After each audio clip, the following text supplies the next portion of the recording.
There's a game people play online. You see a photo of a couple, and you have to guess, are they dating, or are they siblings? And the unsettling part is, it's genuinely hard to tell. There's a reason for that, and it goes way deeper than people realize. Because the person you'll fall hardest for in your life, the one you'd call your soulmate. Statistically, they probably look like you, think like you, grew up like you, and were standing a lot closer than you might think. We like to think love is a mystery. It's a bar. But scientists have studied 8 million couples, and what they found is going to mess with you a little.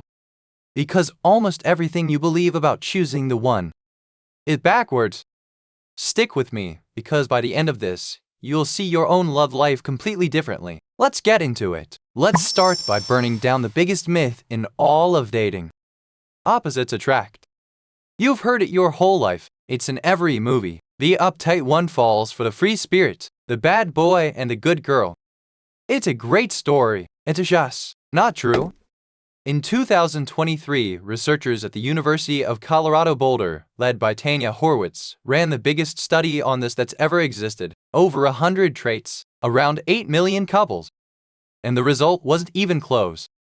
On something like 82 to 89% of traits, partners were similar, not opposite. Politics, education, habits, values, the age you had your first kiss, all of it matching.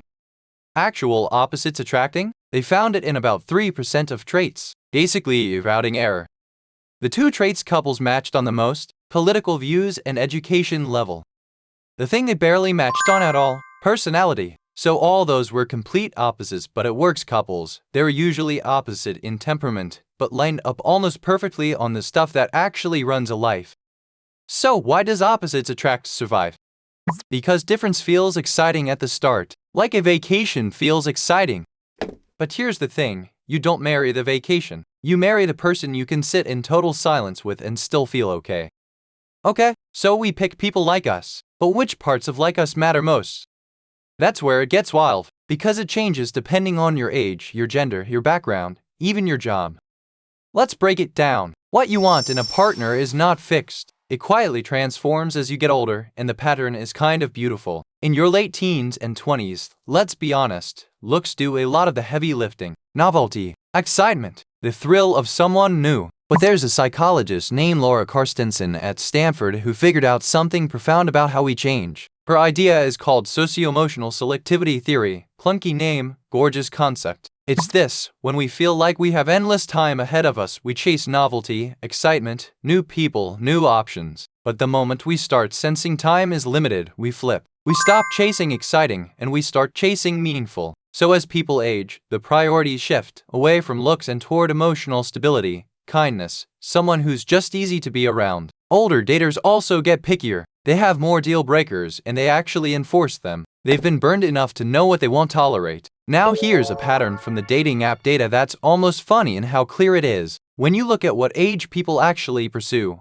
women tend to like men around their own age. A 30-year-old woman is into guys around 30. Makes sense. Nah? Across basically every age, a lot of them stay locked on to women in their early 20s. A 25-year-old man and a 45-year-old man often have a suspiciously similar ideal age. Now, quick honesty checkpoint, because this is important. That stat comes from older dating app data, and newer numbers from other apps suggest the gap is real but smaller than the internet loves to claim. So don't turn it into a whole personality. But the direction is consistent across study after study. And before you think it's all downhill, late-life romance flips the script in the best way. Researchers who actually interviewed people dating in their 60s, 70s, even 80s found that intimacy and passion don't disappear with age at all. If anything, people get better at love because they finally know what they're looking for. The chase fades. The choosing gets wiser. Okay, here's the part everyone argues about. Do men and women actually want different things?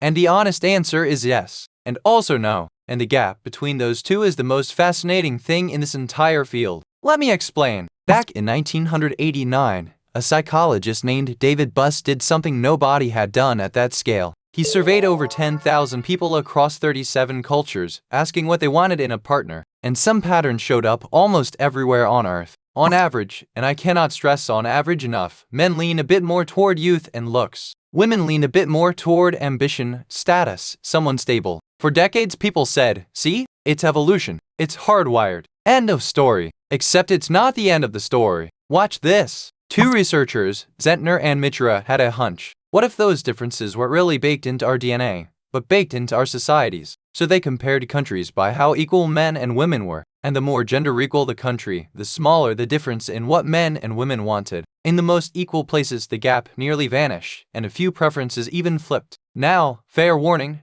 other scientists push back hard on this one. Some argue those differences are bigger and more stubborn than that study suggests. This is genuinely debated, and I'll leave the deep cut in the description. But it cracks that it's just hardwired, nothing we can do, story wide open. But here's the real gut punch, the twist that reframes everything. Two researchers, Eastwick and Finkel, ran speed dating experiments. First, they asked everyone what they wanted. Men said looks. Women said earning potential. The usual. Then they watched what those same people actually went for face to face in the room. And the things people said they wanted did not predict who they actually liked.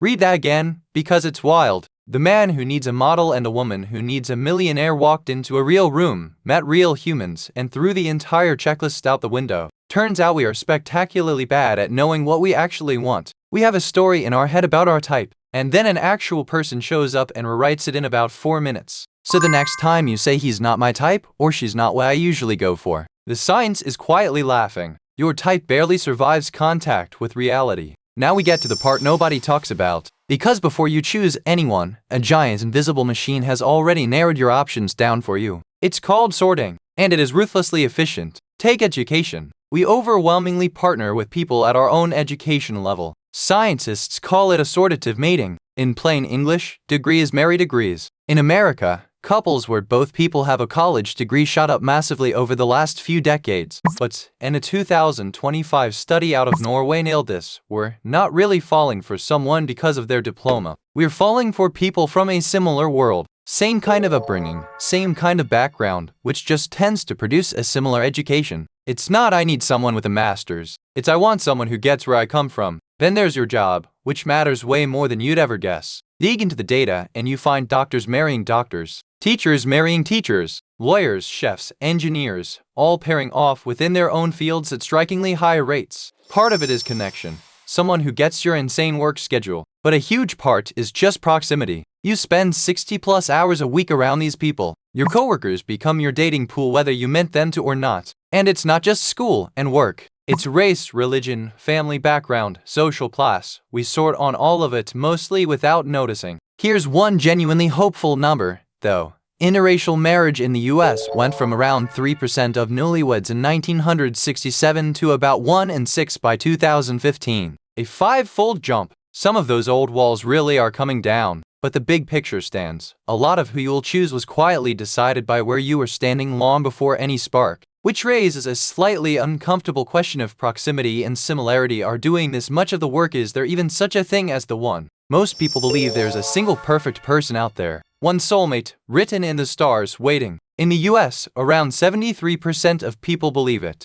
Under 30, it climbs to 80%. And honestly, it's a beautiful thing to believe. But a psychologist named Raymond Nee spent years studying what actually happens to the people who believe it. And what he found is the most important thing in this entire video. Nee found people basically split into two camps. One camp believes in destiny. Love is either meant to be, or it isn't. There's a perfect match, and your job is to find them. The other camp believes in growth. Love is something you build together, over time, through effort. When everything's going great, the two look identical, but then comes the first real fight, the first crack. And that's where they split completely. The destiny believers tend to read that first big conflict as a sign. We're fighting, so I guess this wasn't the one. And they start heading for the exit. The growth believers read the exact same fight as information. Something to work through. Sometimes even something that makes them stronger. And across his research, the destiny believers gave up faster and bailed sooner when things got hard. So here's the quiet, brutal irony of this whole thing.